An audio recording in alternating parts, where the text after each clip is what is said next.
मैंने वैसे तकलीफ दी नहीं थी वो बनाने वाली बात सवाल मारा जी वैसे बनाने को आने दी अभियुक्ता को जो मुख्य चीज रही वो इस प्रकार थी कि अभियुक्तों को अंतिम समय में दोनों बच्चों के साथ किसी के साथ नहीं देखा गया, अपराध प्रमाणित नहीं पाया गया, आरोप में संदेह का लाभ देकर दोष मुक्त किया गया। ये मासूम बच्चों के चेहरे आपने देखे होंगे। घटना थी 2 सितंबर 2021 की राजसमंद जिले के खमनोर थाना क्षेत्र के सायों का खेड़ा ग्राम पंचायत के अंतर्गत वागा की वेर की, जहां पर 2 जुड़वा बच्चे 7 साल की उम्र होती है, सुरेश और शंभू।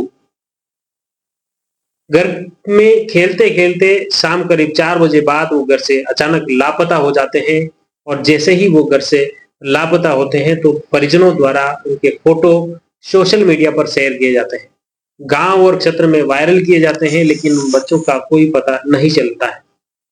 हर किसी के जहन में यह होता है कि आखिर ये बच्चे कहाँ गए। चेहरे से बड़े मासूम और जुड़वा बच्चे हैं। इनकी मां चंदनी देवी वो का पूरे गांव में तलाश करती हैं, गांव के लोग भी उनके साथ जुड़ जाते हैं, गांव के चौराहों से लेकर खेत खलियानों में काफी देर तक तलाश करती हैं, लेकिन बच्चे नहीं मिलती हैं। वो रोते बिलखते चीखते चिल्लाते वापस घर आती है। उनके घर का चूल्हा भी नहीं जलता है। इस घटना के बाद उनकी जो देवरानी होती है अणची देवी, वो भी उनके साथ होती है। परिवार के सभी लोग उन बच्चों को तलाशते हैं। उस बच्चे के जो पिता हैं बालू सिंह, वो जोधपुर रहते थे, जबकि उनके काका हीर सिंह गुजरात में नौकरी करते हैं।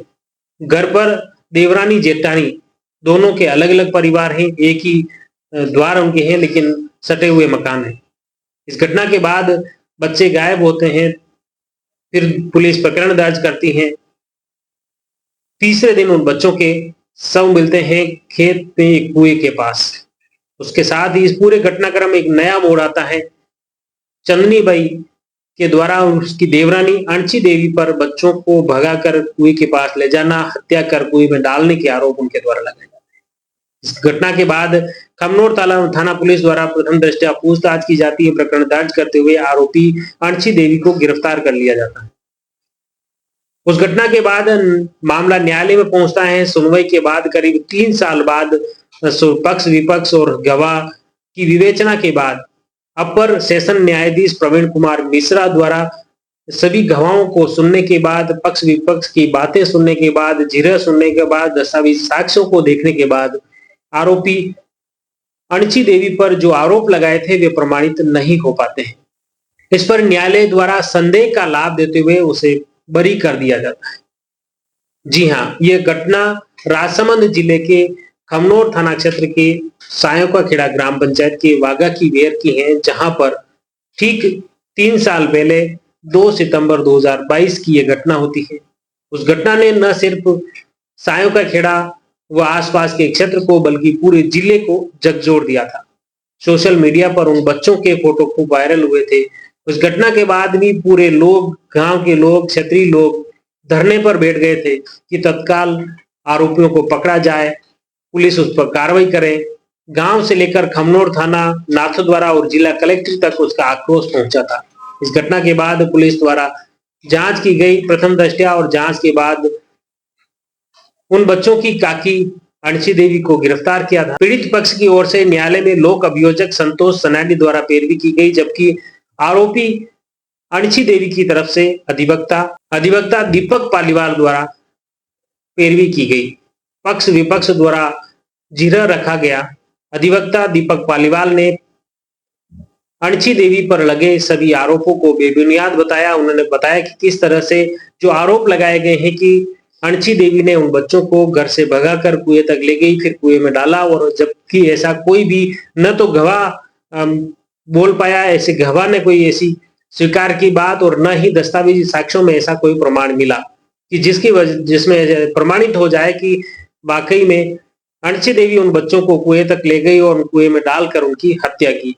ऐसे कोई प्रथम दृष्टया प्रमाण नहीं मिले, और इसी की वजह से आरोपी पक्ष के अधिवक्ता दीपक पालीवाल ने यह तथ्य न्यायालय के समक्ष रखे, दस्तावेज रखे। उन्होंने बताया, तर्क दिए कि इस आधार पर कैसे उन्हें आरोपी साबित किया जा सकता है, किस तरह से उन्हें ऐसे दंड दिया जा सकता है। और इसी के चलते उस घटना के करीब 1 साल बाद आरोपी महिला अंशी देवी को जमानत मिल जाती है। तब से वह जमानत पर है। उसके बाद भी पूरे प्रकरण की लगातार जो गवाह और बयान जो होते हैं उनकी सुनवाई होती है। पूरी विवेचना के बाद आखिर में अपर सेशन न्यायाधीश प्रवीण कुमार मिश्रा द्वारा 21 दिसंबर को इस पूरे प्रकरण की सुनवाई के बाद फैसला सुनाया जाता है। इसमें आरोपी महिला अंशीबाई को संदेह का लाभ देते हुए उसे बरी कर दिया जाता है। इस पूरे प्रकरण में अदालत के फैसले के बाद अब जानते हैं अधिवक्ता दीपक पालीवाल इस पूरे मामले को लेकर क्या कुछ कहते हैं। सुनिए।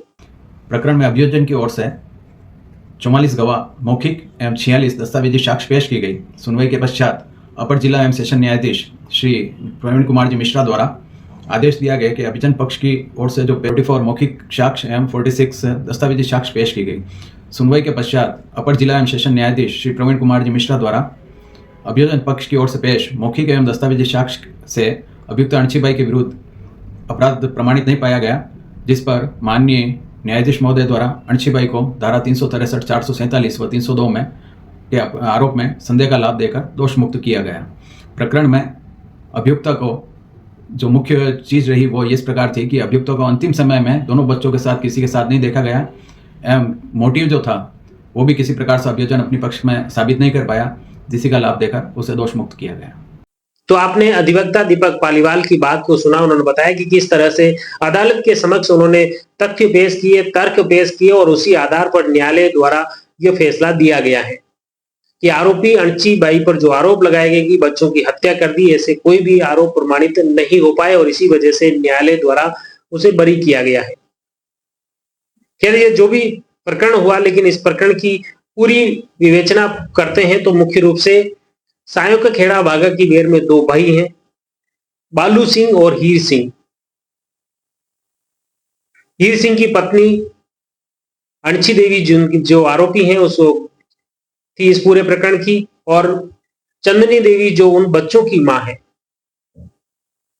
दोनों परिवार में पहले कोई संपत्ति को लेकर विवाद हुआ था, लेकिन 2020 में उस विवाद को गांव की सभी लोगों की मौजूदगी में खत्म कर दिया था। जो भी लेन देन थी पैसों की लेकर या जमीन को लेकर जो भी सवाल उठे थे वो भी खत्म हो गया था। लेकिन जिस वक्त ये घटना हुई थी, बताया जा रहा है कि उस वक्त ऐसी कोई न तो झगड़े की बात गांव वालों के सामने आई, न गवाहों ने ऐसी कोई पेश की और न ही ऐसे कोई दस्तावेज मिले जिससे कि इनके बीच में कोई झगड़ा हुआ हो। न झगड़े को लेकर कोई थाने में पहले कोई रिपोर्ट दर्ज हुई है। इस तरह सभी गतिविधियों को देखा गया, अदालत द्वारा सभी तथ्यों की विवेचना की गई, सभी गवाहों को सुना गया, पक्ष विपक्ष की बात को सुना गया।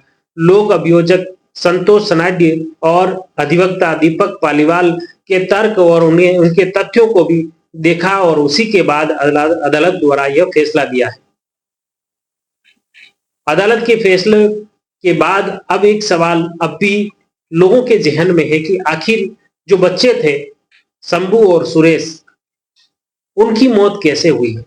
आज वह सवाल आज भी हर किसी के जहन में खड़ा है कि आखिर उन बच्चों की मौत कैसे हुई होगी। क्या वो खेलते खेलते वहां चले गए और उसी वजह से गिर के उनकी मौत हुई है या और कोई अन्य कारण। फिर ये सवाल हर किसी के जहन में आज भी जिंदा है, हो सकता है कल भी जिंदा रहे। आपको यह खबर कैसी लगी? इस खबर को लेकर आपके क्या विचार है, कमेंट बॉक्स में जरूर लिखिए। साथ ही हमारी स्वतंत्र पत्रकारिता को आप अगर पसंद करते हैं और हमें आर्थिक रूप से सपोर्ट करना चाहते हैं तो नीचे थैंक्स का बटन है, उसे दबाकर आप हमें 40 रुपए से लेकर 10,000 रुपए तक की आर्थिक सहायता कर सकते हैं। इसी तरह के नए वीडियो, नई खबरें, अपडेट खबरों के लिए हमारे जयवर्धन न्यूज चैनल को सब्सक्राइब और फेसबुक पेज को फॉलो जरूर करें। साथ ही इसी तरह की अपडेट खबरें आप वेबसाइट पर भी देख सकते हैं, www.jayavardhannews.com पर भी जाकर अपडेट खबरों से जुड़े रह सकते हैं। धन्यवाद।